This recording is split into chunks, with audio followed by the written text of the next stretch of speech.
ကဲအားလုံးပဲမင်္ဂလာပါခင်ဗျာဒီခါတော့စဖုတ်မူးလာပါပြီခင်ဗျာအော်စဖုတ်မူးလေစဖုတ်မူးလာပါပြီခင်ဗျာပဲပြားလေးကြော်လာပေါ့နော်ဒီခါတော့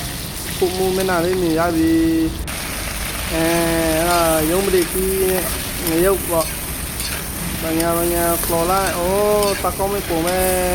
ဟောခဏနေတဲ့အရွက်လည်းပါမယ်အရွက်နည်းနည်းပါပေါ့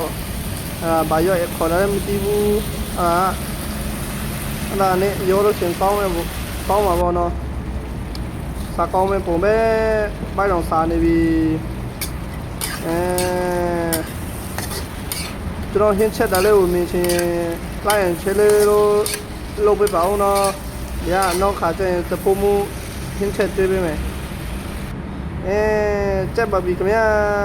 ဒါတော့ဒီပင်းပါပြီကြက်ပါပြီဒါကြတော့သူစားမယ်ဘာညာပေါ့သမင်းလေးလည်းကြက်ပြီဟင်းလည်းကြက်ပြီဘဝသမားဆိုတော့အလုပ်သမားဆိုတော့ဒီတိုင်းပဲစားရမှာပေါ့တကယ်ချင်းနဲ့စားနေပြီကျွန်တော်တော့ရိုက်နေတော့ပဲပေါ့စားပြီးစပူမူစားနေပြီပုံမူကိုယ်တိုင်ချက်သားလေးခင်းကောင်းတယ်တဲ့တကယ်ရှင်းကပြောတာစပူမူလည်းပဲငက်ပုံကြီးတတူထိုးသားတာပေါ့နော်မျိုးလားပြောကဲဘိုင်ဘိုင်နောက်တော့ပုံစောင်းမြော်ကြည့်ကြည့်ပေးပါဦးလို့ဘိုင်ဘိုင်